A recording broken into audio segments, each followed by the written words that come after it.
Welcome back to the Marianne Hickman Show. This is Talk Tips number 32. We're going to discuss how to create a connection with your audience that then drives to a powerful CTA. Check it out.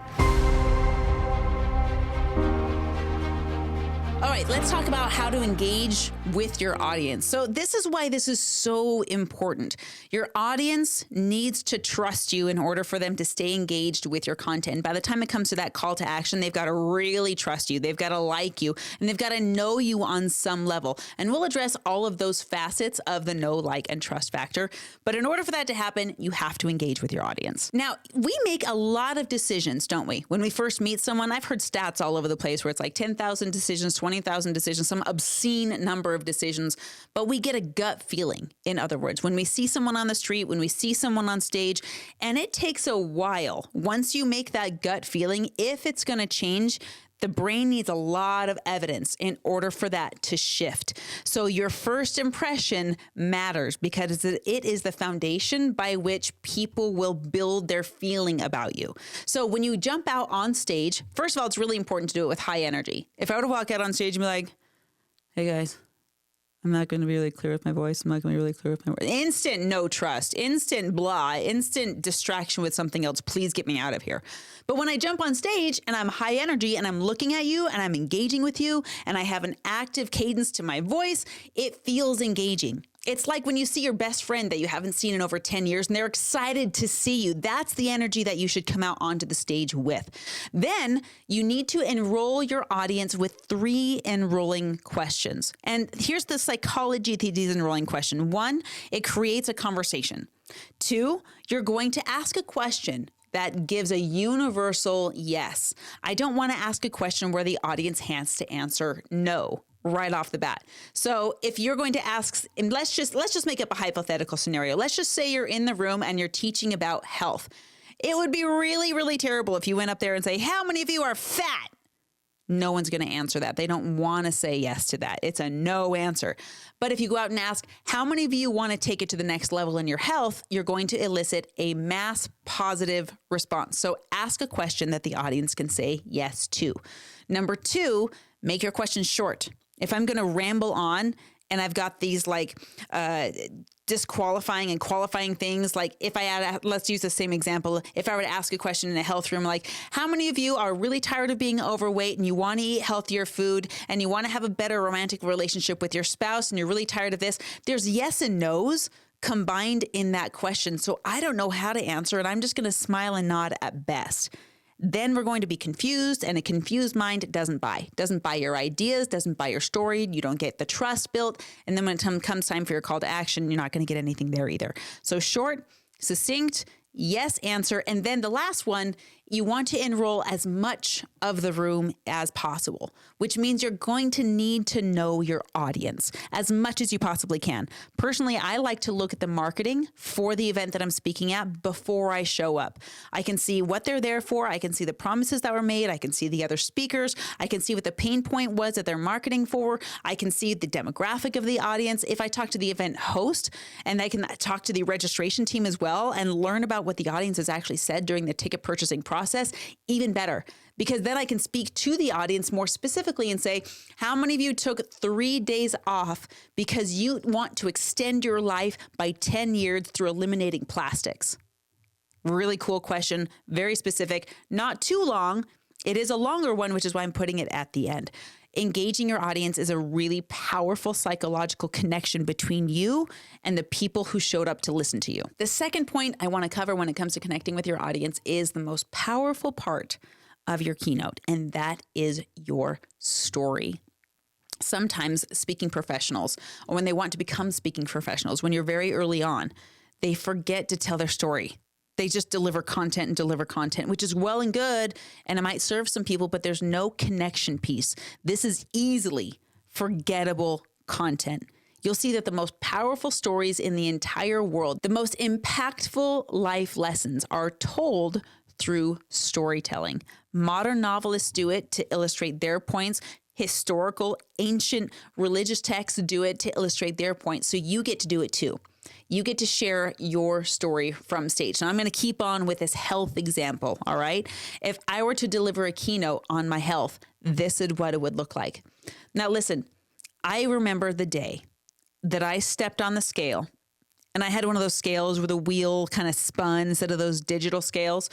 And I remember the day when the rotary on that clicked past 176 pounds. Now, I don't know about you, but for a little girl that's 5'2" and hasn't been to the gym, and I know it's not muscle, that weight felt heavier. Seeing that number on the scale felt heavier than anything else in the world. I felt underqualified. I felt hypocritical. I felt unhealthy, and I felt embarrassed. I'm going to pause. Okay. This tee up is telling my story. It's describing a picture. I'm very detailed in what the scale looked like, and my height and the weight. And then I go into the feeling of it. I felt this, I felt this, I felt this. The reason I want to share those feelings is because my audience is feeling whatever I felt back then right now. So when you tell your story, what you're effectively doing, I call it going to the bottom of the pool. Some people come to your event because they feel like they're drowning. They feel crushed under the burden of something, and they're desperate for help. They're desperate for a lifeguard to swim down to the bottom and pick them up. And if you can't emotionally go down to the bottom of the pool where everyone or a lot of people from your event are sitting right now, then you'll never be able to reach them, and you can't bring them out with your content. So use your story historically to step down to the bottom of the pool. Grab the people that are at their toughest point, where they're feeling the worst, by compassionately going there with them and then pulling it up. Now, there's a caution that I want you to keep in mind. If you do this in an ineffective way, your audience will pity you, and your audience will not want to continue to work with you if you are someone that they pity. You need to do it in a way that says, yes, I've been there. Yes, I know what it feels like. And yes, I know how to pull out of it. And I'm going to take you on that trip right now. So don't be afraid to share your story. Don't be afraid to be vulnerable. And for heaven's sakes, don't be afraid to show your emotion on that stage, because that is the biggest connection piece that you can offer. If you fake it, they're going to know. You got to go there authentically. Keep that in mind. When you're on stage, you're also in charge of the energy of the room. If we go down to the bottom of that pool too fast, we're going to get that air pressure that you get when you go to the bottom of any pool too fast, and it's going to be really uncomfortable. We need to stair step down there using our story, and it's not necessarily chronologically. It's told in the right sequence so that you can get down to the bottom of that pool without them pitying you and without going there too soon, too fast. If you jumped on that stage and say, hey, my name is Marianne, but I was fat. I was overweight. I was unhealthy. It's going to feel like they're getting whiplash. Don't do that. Stair step down with them. All along the way, as you're going down to the bottom of the pool, you need to modulate the energy. If you feel like it's going too fast, bring it up with a little joke or a piece of humor or a pause, and then continue. The same thing happens when you're delivering your content on the way out of the pool. You're going to deliver your piece of content. Remember back to your story. Deliver your piece of content, bring it back, tie it into your story. Deliver a piece of content. And so you're kind of energetically zigzagging all along the way. Think of it as a roller coaster. Generally speaking, I love roller coasters. That's why people are willing to wait 2 hours for a 70-second ride on a roller coaster at Disney all day long. We like the way it feels to have highs, to have lows, to have twists, to have turns, to be properly shaken around a little bit, because we have the experience at the end of like, oh my gosh, that was amazing. And doing that with your voice, with your story, with your content, that makes an amazing keynote, one that's transformational versus just informational. You might be surprised to find out how much of your connection with the audience comes from nonverbal communication. That comes first through your body language. I'm going to start with the eyes. When you're connecting with one person at a time through the audience, they can't get any more connected than that. Even if you're connecting with one, the other hundreds of people in the room are going to be deeply connected with you. They'll be leaning into their chairs because they don't even know if they're going to be next. I like to make 6 seconds at least of eye contact, because that's just outside the comfort zone for most people. And if they get uncomfortable, that means they're listening. The other tip with body language is to stay open. I don't like to have my T-Rex arms stuck to my chest when I'm speaking. I like to use big open movements, and I invite my audience to do the same thing. When I have them raise their hand, I say, if there's a bend in your elbow, I don't believe you. Raise your hand all the way. When I'm walking around on stage, I walk on purpose, not by accident where I'm shifting my weight. If I'm looking shifty, then they're going to feel like I'm shifty. I go down into the audience. I step off the stage. I connect with people off the stage. So instead of being closed and tiny, unless it's helping your story, Be open, be free, be trustworthy. If you want to really nail your body language, record every keynote. Now, you might not use this particular recording as a version of your keynote that you're going to use on YouTube so you can share your keynote with everybody, but it's helpful for you to review. It's going to tell you, how often do I actually smile with my audience? Am I bored listening to my own keynote? Am I conveying something different with my body language than I am with my words so that they're incongruent and confusing? Watch yourself. Look at what works and look at what pulls away from the power of your message. One of the things that I use to maintain connection throughout my keynote is called the state change. You can do this in a lot of different ways.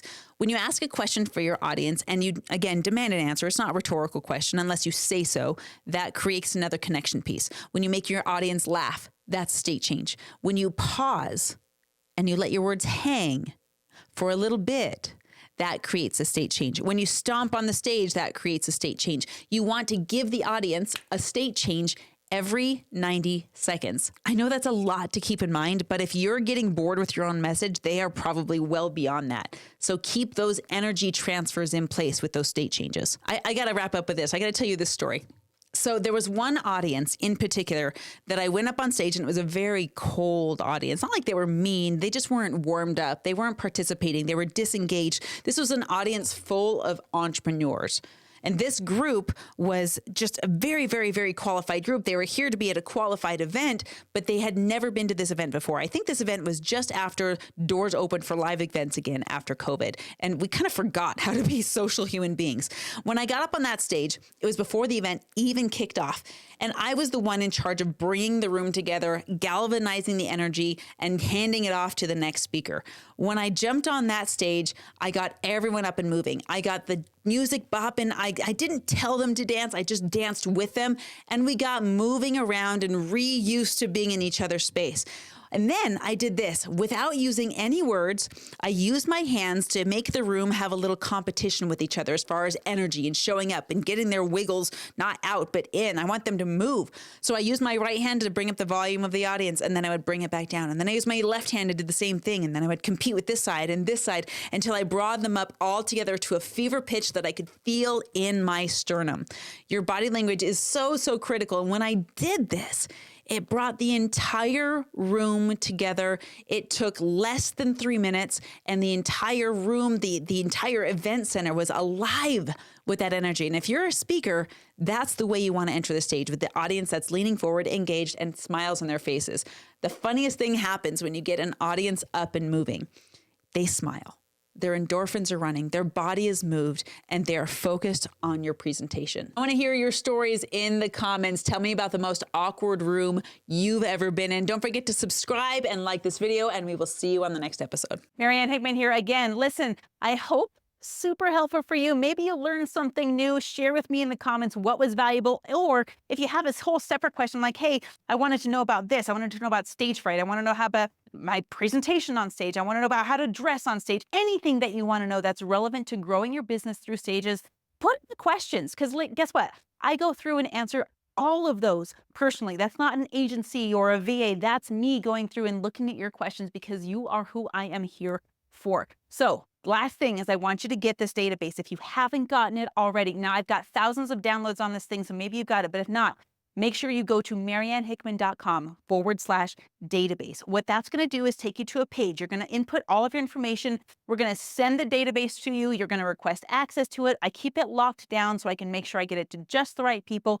And you're going to request access. And then once you have that, you're going to go through and apply to podcasts that have the topic that you'd be an expert speaking on. Here's the thing.